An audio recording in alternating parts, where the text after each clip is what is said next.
मैं आज भी एक कलेक्टर हूं। मैं कोई डीलर नहीं हूं, मैंने आज तक कुछ बेचा नहीं है। मैं अभी भी प्योर कलेक्टर हूं। और काफ़ी टाइम से जब कलेक्शन मैंने स्टार्ट किया तो मेरे सामने बहुत समस्याएं आती थी। समस्या सबसे पहली तो यह आती थी कि information was not easily available. कौन से कॉइन्स आते हैं, कौन से मिंट से आते हैं, किस साल से आते हैं। फिर धीरे धीरे धीरे करके मुझे पता चला कि इसकी बुक्स आती है, न्यूमिस्मेटिक्स की। तो मैंने बुक्स को परचेज करना शुरू किया और बुक्स ने मुझे बहुत हेल्प किया। बुक्स ने बहुत सिस्टमैटिक मुझे नॉलेज दिया। हर एक डिनोमिनेशन के कौन से साल में कौन कौन से मिंट से इश्यूज आए थे, वो एक बहुत ऑर्गेनाइज नॉलेज बुक्स से मुझे मिली। लेकिन बुक्स में भी फिर भी मुझे कुछ कुछ चीज़ें मिसिंग लगती थी, जैसे डाई वेराइटीज, म्यूल्स। कौन से कॉइन्स में म्यूल्स आते हैं, कौन से कॉइन में डाई वेराइटीज आती है तो उसको उसके पहचानते कैसे हैं। अगर म्यूल है तो उसमें कौन सा सिक्का, पिगी बैक कॉइन कौन सा है, ये सब information was not easily available. फिर सेकंड सोर्स था यूट्यूब चैनल्स। अब यूट्यूब चैनल्स का तो आप सब जो हैं वो भुक्तभोगी हैं, आप सब एक्सपीरियंस्ड हैं कि यूट्यूब चैनल्स और यूट्यूब वीडियोस की तो भरमार है, लेकिन उनमें से जो क्वालिटी वीडियोस, जो informative videos which are useful for the collector, वो बहुत ही कम है। और उसको फिल्टर करना एक नए कलेक्टर के लिए पॉसिबल नहीं होता। एक नया कलेक्टर जो होता है वो उस संसार में, उस समंदर में कहीं खो जाता है और भूले भटके कहीं ना कहीं गलती कर ही बैठता है। तो जरूरत थी कि इस फील्ड को एक ऑर्गेनाइज किया जाए। और जहां देखिए आप, आज हर जगह आईटी है। एक छोटे से बच्चे के हाथ में आज मोबाइल फोन है, लेकिन न्यूमिस्मेटिक्स में आज भी आईटी का कोई योगदान नहीं है। आज हम बुक्स के साथ न्यूमिस्मेटिक्स को आगे लेकर जा रहे हैं। हालांकि बुक्स ने हमें बहुत मदद की है, न्यूमिस्मेटिक्स को बहुत ऑर्गेनाइज किया है, हमें यहां तक लेकर आने में बुक्स का बहुत बड़ा योगदान है। लेकिन अब हमें बुक्स से आगे बढ़ना ही पड़ेगा और बुक्स को भी आगे बढ़ना पड़ेगा। जो इंफॉर्मेशन, जो नॉलेज बुक्स दे रही हैं, अब न्यूमिस्मेटिक्स को अगर अगले स्टेज में जाना है तो उस नॉलेज को, उस सोर्स को हमें कुछ ना कुछ बदलाव करना होगा। And we have to bring new collectors to this field. अगर नए कलेक्टर्स इस फील्ड में नहीं जुड़ेंगे तो हम इस फील्ड को आगे नहीं लेके जा सकते। फिर आप डीलर टू डीलर डील करते रहिएगा। नए कलेक्टर्स जब तक नहीं आएंगे, आप माल आपस में बेचते रहिएगा। ये न्यूमिस्मेटिक्स आगे नहीं बढ़ने वाली। It won't be a hobby, it will become a pure business. अगर इस हॉबी को हमें आगे लेके जाना है तो हमें नए कलेक्टर्स को जोड़ना होगा। आज भी मैं देखता हूं, आज की इस पार्टी में भी आप देखिए, किसी भी एग्जीबिशन में आप देखिए, फीमेल पार्टिसिपेशन बहुत कम है इस हॉबी में। जबकि मैं समझता हूं कि इंडियन हाउसवाइफ्स जो एवरी डे चिल्लर को हैंडल करती है, एवरी डे अपने घर का हिसाब किताब बनाती है, एवरी डे सब्जी लेने जाती है, एवरी डे उसके हाथ में चिल्लर होती है, अगर आप उसको उस चिल्लर की कीमत को समझा पाएं, अगर आप उसको ये समझा पाएं कि उस चिल्लर को कैसे पढ़ा जाता है, उस चिल्लर में से कलेक्टेबल कॉइन्स को कैसे निकाला जाता है। 50% of India is still untouched. Indian हाउसवाइफ्स को हमने अभी तक छुआ ही नहीं है। स्टूडेंट्स, नए बच्चे, उनको हम कैसे ज्वाइन कराएंगे। फिर हम बात करते हैं बड़े बड़े इन्वेस्टमेंट्स की। इतने सारे फील्ड्स में बहुत बड़े बड़े इन्वेस्टमेंट्स हो रहे हैं। रियल एस्टेट में इन्वेस्टमेंट्स हो रहे हैं, सोना चांदी हर चीज में इन्वेस्टमेंट्स हो रहे हैं। बट न्यूमिस्मेटिक्स के अंदर that scale of investment is still missing. वो स्केल ऑफ इन्वेस्टमेंट अगर हमें न्यूमिस्मेटिक्स में लाना है, we need to organize numismatics. That is a must. अगर न्यूमिस्मेटिक्स को हम ऑर्गेनाइज नहीं कर पाएंगे, भूल जाइए, किसी भी बड़े इन्वेस्टर का हाथ आपको यहां थामने के लिए नहीं मिलेगा। छोटे छोटे इन्वेस्टमेंट्स, बड़े इन्वेस्टर्स भी अगर यहां आएंगे तो छोटे छोटे इन्वेस्टमेंट्स वो यहां पर करेंगे। बट पोटेंशियल को आप सब जानते हैं। न्यूमिस्मेटिक्स में जो पोटेंशियल है वो आप सब जानते हैं। इस पोटेंशियल को हमें लोगों के सामने लाना पड़ेगा और बहुत ऑर्गेनाइज्ड फॉर्म में लाना पड़ेगा। अगर आप वर्ल्ड न्यूमिस्मेटिक्स को देखें, पूरे वर्ल्ड में numismatics is a hobby of Kings and a king of hobbies. But India में अभी भी वो चीज मिसिंग है। इंडिया में अभी भी इस हॉबी में जो है वो जो रवानी की जरूरत है, जो रॉयल एक नेचर की जरूरत है, वो नहीं है। वो एक कहीं ना कहीं एक कड़ी मिसिंग लगती।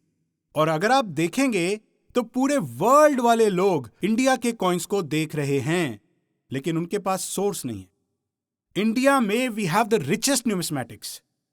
इंडिया में जो सिक्के हैं, we have 2500 years old numismatics. इतना बड़ा लंबा चौड़ा इतिहास है हमारा। हमारे पास मुगल है, हमारे पास हुण है, मौर्य, इतने सारे कॉइन्स हैं हमारे पास। Republic India, British India, Portuguese, इतने सारे हमारे पास में वेराइटी ऑफ कॉइन्स हैं। इतने सारे टाइप के कलेक्शंस हम बना सकते हैं।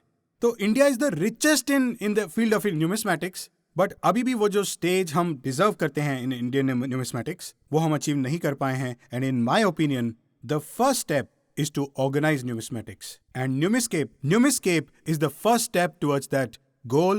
मैं चाहता हूं कि हम numismatics को organize करें. We have started with Republic India. Republic India के सारे total issues, all coins with all varieties and mules, we have documented. इस history को, Indian numismatics की history को हम document कर रहे हैं for future generations. और all issues of Republic India, coins and notes have been already documented. और वो हम आपके सामने ऑलरेडी प्रेजेंट कर चुके हैं. But honestly this is just the first step. हमने शुरुआत की है और इस शुरुआत में अगर आप सब हमारा साथ देंगे तो इस इंडियन न्यूमिस्मैटिक्स को एक अलग लेवल पे हमको लेके जाना है और हम सब मिलकर ही वहां पहुंच सकते हैं. पर इसमें आप बहुत गंभीरता से इस बात को सोचिएगा कि कलेक्टर्स को हमें जोड़ना है, कलेक्टर्स को हमें तोड़ना नहीं है. कलेक्टर्स को मिस इन्फॉर्मेशन से हमें बचाना है, कलेक्टर को मिस इन्वेस्टमेंट से हमको बचाना है. And for that information can play a very important role. और उस इंफॉर्मेशन को हमें पहुंचाने के लिए Numiscape can be a source, Numiscape can be a medium. इस न्यूमिस्केप को अगर आप अपने कलेक्टर्स को यूज करने के लिए कहते हैं तो इस पे आप current prices, mules and die varieties, high resolution images of every coin and every note, वो सब आप अपने कलेक्टर को ऑलरेडी पहुंचा देते हैं. आप में से कितने लोग मानते हैं कि बहुत सारे कलेक्टर से बात करने में लगभग 50-60% टाइम आपका सिर्फ इस बात में जाता है कि उनको कुछ ना कुछ पूछना होता है, कुछ खरीदना नहीं होता? मानते हैं इस बात को? मानते हैं तो हाथ ऊपर कीजिए. मानते हैं? बहुत सारे कलेक्टर आपको फोन करके सिर्फ पूछेंगे, भैया इसमें क्या आता है, इसमें ये वैरायटी है क्या, एक बार ये कॉइन देख के बता दीजिए. आपका कितना टाइम उसमें जाता है कि नहीं जाता है? अगर उस टाइम को आप प्रोडक्टिव यूज में लगा पाएं, अगर उस कलेक्टर को ऑलरेडी आप नॉलेज दे पाएं, वो कलेक्टर ऑलरेडी जानता हो कि इस कॉइन का डी लायन रेयर होता है, तो आपको उसको बताना नहीं पड़ेगा कि ये डी लायन के लिए 8,000 जो मैं आपसे मांग रहा हूं वो कम है कि ज्यादा है. बताइए आप इस बात को. अगर वो उसकी वैल्यू पहले से जानता है कलेक्टर, तो आपका टाइम वेस्ट नहीं होगा. प्लस जो वैल्यू आप डिजर्व करते हैं उस कॉइन की वो आपको मिल जाएगी, क्योंकि वो कलेक्टर ऑलरेडी जानता है कि वो कॉइन इतना वैल्यूएबल होता है. ठीक बात है? तो इस तरह हमें इंफॉर्मेशन को एक्सेसिबल बनाना होगा और उसे एक्सेसिबल बनाने के लिए हम सब मिलकर इस न्यूमिस्केप के माध्यम से अपने कलेक्टर्स तक पहुंचेंगे. क्योंकि अभी तक we have books, but books के साथ बहुत बड़ा चैलेंज है कि they can only be published once a year. अगर वो बार बार पब्लिश करने जाएंगे तो it's very expensive to publish, it's very expensive to distribute. So books are doing a very good job, but they have their own challenges. Books के अंदर जो प्राइसेस आती है, जब वो प्राइसेस मार्केट से पिक होने के बाद उसकी बुक की टाइप सेटिंग होती है, टाइप सेटिंग के बाद बुक के पेजेस डिजाइन होते हैं, पेज डिजाइन होने के बाद वो पब्लिश होती है, पब्लिश होने के बाद डिस्ट्रीब्यूट होती है. It takes 4 to 6 months.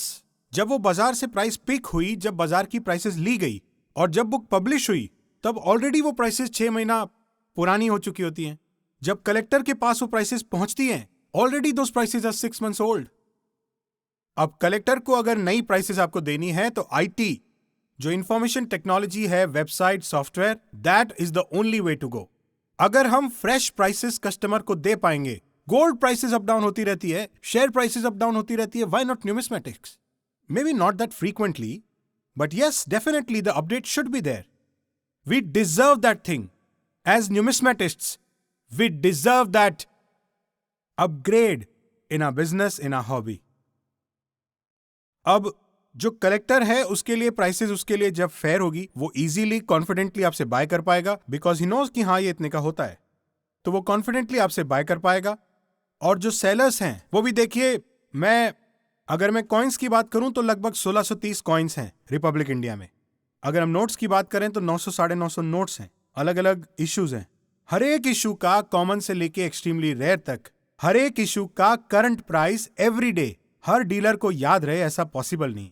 आप जिन 100-200 चीजों में काम करते हैं उनका तो एवरीडे प्राइस आपको याद रहता है, बट कुछ चीजें ऐसी होती है जिनका प्राइस आपको पुराना तो याद है. भाई आज से 3 महीने पहले तो मैंने इतने में बिकते हुए देखा था, लेकिन उसका आज क्या प्राइस है ये सबको याद रहना पॉसिबल नहीं होता है. और अभी के लिए आपके लिए जो रेफरेंस पॉइंट है वो ओनली बुक्स है. It's very difficult to carry books everywhere. हर एग्जीबिशन में आप बुक्स को कैरी नहीं कर सकते. हर डील के टाइम पे वो बुक आपके पास मौजूद हो ऐसा जरूरी नहीं है. लेकिन ये मोबाइल फोन आपकी जेब में हर वक्त रहता है. इस मोबाइल फोन में आपके पास एक जिन्न है जिसका नाम है न्यूमिस्केप. आप कभी भी एनी टाइम उसमें से देखकर कॉइन और नोट, उसमें से किसी भी चीज में कौन सी वैरायटी आती है, क्या रेयर है, क्या एक्सट्रीमली रेयर है, और उसकी करंट मार्केट प्राइस क्या है, ये आप इजीली देख सकते हैं। और सेम रेफरेंस पॉइंट जब आपके कलेक्टर के पास होगा तो एक वो it will be very easy for you to make the transaction. वो ट्रांजेक्शन आप आसानी से कर सकते हैं। तो डीलर्स के लिए भी यूजफुल है, कलेक्टर्स के लिए भी यूजफुल है, रिसर्चर्स के लिए भी यूजफुल है, बिकॉज हाई रिजोल्यूशन इमेजेस है। हाई रिजोल्यूशन इमेजेस को जूम करके हाथ में कॉइन को लिए बिना भी आप उस पर रिसर्च कर सकते हैं। ऑब्वर्स, reverse, both side images high resolution आपके पास हैं, नोट्स की इमेजेस हैं। एंड HNIs जो इन्वेस्टमेंट के नजरिए से न्यूमिस्मेटिक्स में आए हैं, उनके लिए भी यूजफुल है। और उनके लिए कैसे यूजफुल है? क्योंकि उनके लिए maybe they don't want to make the entire collection, maybe they are not collectors, maybe they don't want to pursue this as a hobby, maybe उनके लिए हॉबी नहीं है, may be अगर वो investment के लिए आए हैं तो जैसे हम स्टॉक पिक करते हैं, स्टॉक इन्वेस्टमेंट के लिए we pick stocks, we have systems for that, हमारे पास उसके लिए है, बहुत सारे सिस्टम्स हैं। But how to pick coins? अगर मैं इन्वेस्ट करना चाहता हूं, मान लीजिए मुझे 2, 3, 5 करोड़ इन्वेस्ट करना है, तो मैं कैसे पिक करूंगा कि विच कॉइन्स आर इन्वेस्टेबल? उसके लिए you need to have search things, filters, ठीक है। उसके लिए you need to have data, आपको डेटा साइंस उसमें लगाना पड़ेगा। हर एक कॉइन के लिए आपको उसके अंदर you need to have enough data and you need to have enough data points and then you have to have enough ways to filter that data. अगर आप उसको फिल्टर करके if you can pick the investable coins, वो आप न्यूमिस्केप में बहुत easily कर सकते हैं। Right now we have around 17 filters and we are planning to add more filters also in the future. But अभी भी आप इसमें बहुत आसानी से यूएनसी वैल्यू से, आप उसकी मिंटेज वैल्यू से, आप उसके मेटल से, and there are so many ways to filter that data and find investable coins.